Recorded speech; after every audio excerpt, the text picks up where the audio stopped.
मन्दहासरुचिराननाम्बुजं पूजितं सुरनरोत्तमेरमुदा धर्मनन्दनमहं विचिन्तये। बोलो स्वामी नारायण भगवान जय, द्वारिकाधीश की जय। वाला भक्तजनों, सर्वावतारी इष्टदेव भगवान स्वामीनारायण ने पूर्ण कृपा थी द्वारकाधीश भगवान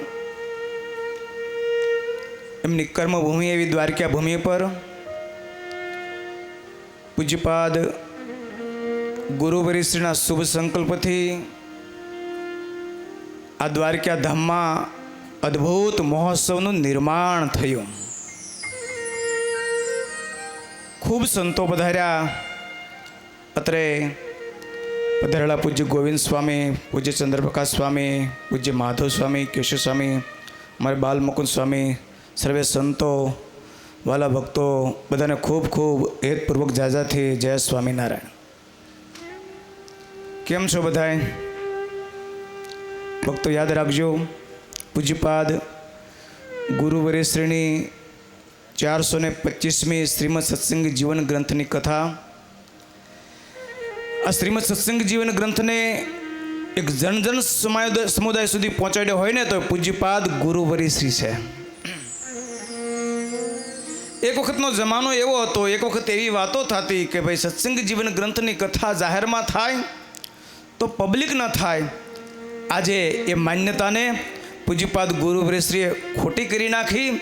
सत्संग जीवन की कथा होय अने लाखों की संख्या में आ जन समुदाय उमड़ता होय ने अने जो मूल कोई कारण होय ने तो पूज्यपाद गुरुवरिश्री छे। खरेखर गुरुवरिश्रीना एक एक कार्यो अद्भुत है। आम तो कहिए ने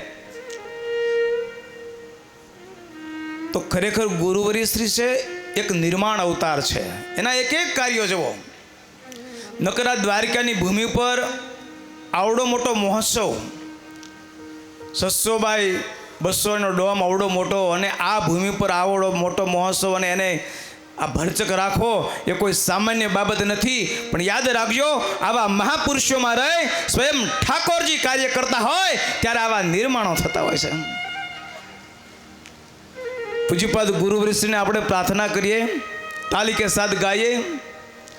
लख 84 मां बहु बहु भटक्यो, लख 84 मां बहु बहु भटक्यो। भाव से ताली, ताली के साथ। आज छेल्लो दिवस है। गवाय एटलू गाई लो, अहींया गवाय ने घरे रोवाय। आ अवसर पछी द्वारकानी भूमि पर आपणे क्यारे मळशे अने टेको थोड़ो काम लई लो। अहींया गाईए एनु फळ पण लाखो गणुं मळतुं होय छे, अहींया भजन करीए एनु पण लाखो गणुं मळतुं होय छे।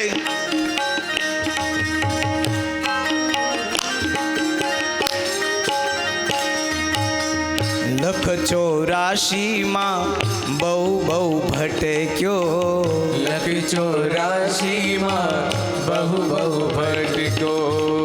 घड़ी घड़ी पशु अवतारो, घड़ी घड़ी ओ घड़ी घड़ी पशु अवतारो, घड़ी घड़ी पशु अवतारो। लख 84 मां बहु बहु भटक्यो, लख 84 मां बहु बहु भटक्यो। आवेल मन खो सुधारो, आवेल मन को सुधारो। अने खरेखर पूज्यपाद गुरुवरिश्रीनी कथा द्वारा लाखों आत्माओना उद्धार थया छे। घर सभाना माध्यमथी आवा मोटा मोटा महोत्सवना माध्यमथी मोटा मोटा मंदिरोना माध्यमथी याद राखजो केवड़ा केवड़ा मंदिरोना निर्माणो थाय छे। America, England, Africa, Australia, Jagannathpuri, एक भावनगर, महुआ, सूरत અને એકે મંદિર નાના નહીં, 100-200 કરોડના પ્રોજેક્ટ હોય. જગન્નાથપુરીનો તો 500 કરોડનો પ્રોજેક્ટ યાદ રાખજો. અને વાતમાં રમતમાં પૂરા થાય. યાદ રાખજો, આવા મહાપુરુષમાં રહે ઠાકોરજી જ્યારે કાર્ય કરતા હોય ને ત્યારે પોસિબલ બને છે. દેખો એમાં આ દેવભૂમિ દ્વારકા છે. યાદ રાખજો, આ ભૂમિ પર આવડો મહોત્સવ. મને એમ છે કે સંપ્રદાય થપાણો પછી પહેલો આવડો મોટો મહોત્સવ આ દેવભૂમિ પર છે. આ મહોત્સવ જોઈને ભગવાન શ્રીહરિ રાજી થતા હશે. આ મહોત્સવ તો મને એમ લાગે છે કે કદાચ દ્વારકાધીશનું સસરાનું ગામ કયું હે? મહુવા. રૂકમણીજીનું પિયર છે મહુવા. યાદ રાખજો, મહુવામાં બહુ મોટો મહોત્સવ થયો. મને એમ છે ક્યારેક રૂકમણીજી ભગવાનની સાથે વિનોદ કરતા હશે ત્યારે એના પિયરની વાતો કરતા હશે. જેમ તમારે પિયરની વાતો કરે, જમતા હોય શરૂ કરે, મારો ભાઈ આમ, મારા બાપા આમ, મારા મામ. બોલો મીંડ થઈને સાંભળે ક્યાં જાય કયો? રૂકમણીજી વાતો કરતા હશે કે અમારા પિયરમાં આવડો મોટો મહોત્સવ થયો. ત્યારે દ્વારકાધીશે વિચાર કર્યો છે કે મારે મારા પિયરમાં આવડો ઉત્સવ કરવો જોઈશે. અને યાદ રાખજો, જેના કારણે આવો મોટો મહોત્સવ નિર્માણ થયો છે. મહુવા અને દ્વારકાધીશ, દ્વારકા અને આનો સીધો છેડો સંબંધ એટલે છે જગન્નાથપુરી. અહીંયા ભગવાનનું શ્રી વિગ્રહ બિરાજે છે. જગન્નાથપુરીમાં ભગવાનનું હૃદય બિરાજે છે. અહીંયા આપણે સંકલ્પ કરીએ તો લાખો ગણું એનું પુણ્ય મળે. હું તો એમ કહું, ગુરુશ્રીએ જાહેરાત કરી છે જગન્નાથપુરીનું મંદિરનું, જગન્નાથપુરીનું જે નિર્માણ કાર્ય છે ને એમાં આમાં સંકલ્પ કરજો, આનું પુણ્ય તમને અનેક ગણું મળશે. એક તો દ્વારકા જેવી ભૂમિ છે, અને જગન્નાથપુરી મંદિરનું નિર્માણ છે. આ દ્વારકાની ભૂમિ એ કોઈ સામાન્ય નથી. યાદ રાખજો, આ ભૂમિ મહાન છે. જો ભગવાનના બધા અવતારો પ્રાગટ્ય ક્યાં પામ્યા? યુપી બાજુ, પણ આવીને રહ્યા તો અહીંયા. આ ભૂમિની તાકાત છે. અરે સંત સુરાને દાતારો,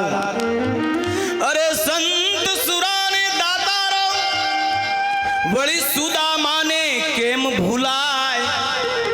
આ દ્વારકાની ભૂમિ પર સુદામા પણ આવ્યા છે. સંત સુરાને દાતારો, વળી સુદામાને કેમ ભૂલાય.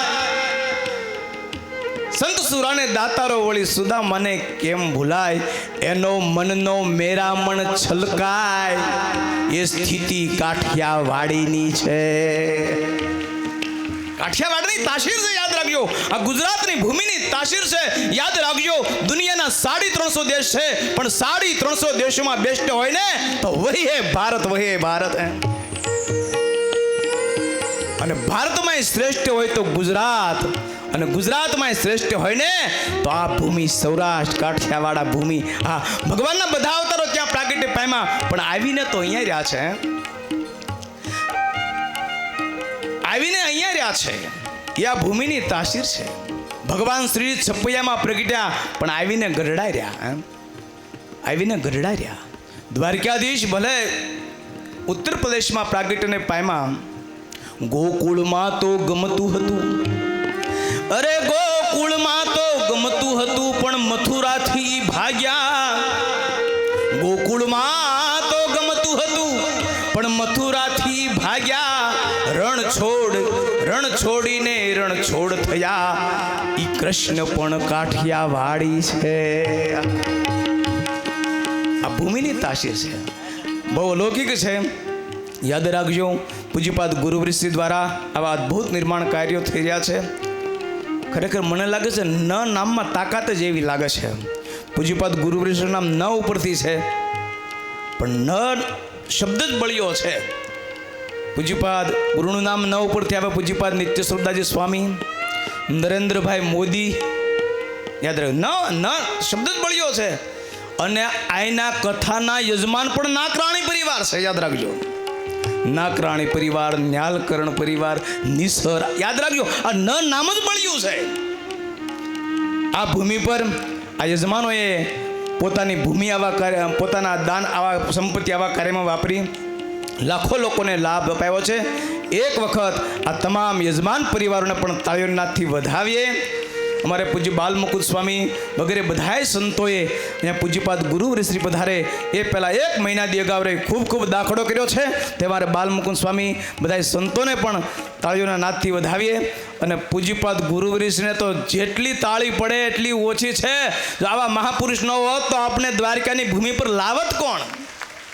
13 જેટલી ટ્રેન યાત્રાઓ કરાવી, 4 ધામની યાત્રા લાખો આત્માઓને કરાવી છે. અનેક મહોત્સવો, અનેક સમયાઓ, અનેક મંદિરોના નિર્માણો, અનેક માણસોના જીવન નિર્માણો ઘર સભાના માધ્યમથી 25,000 જેટલી પધરામણીઓ એવા મહાપુરુષ આપણને મળ્યા છે.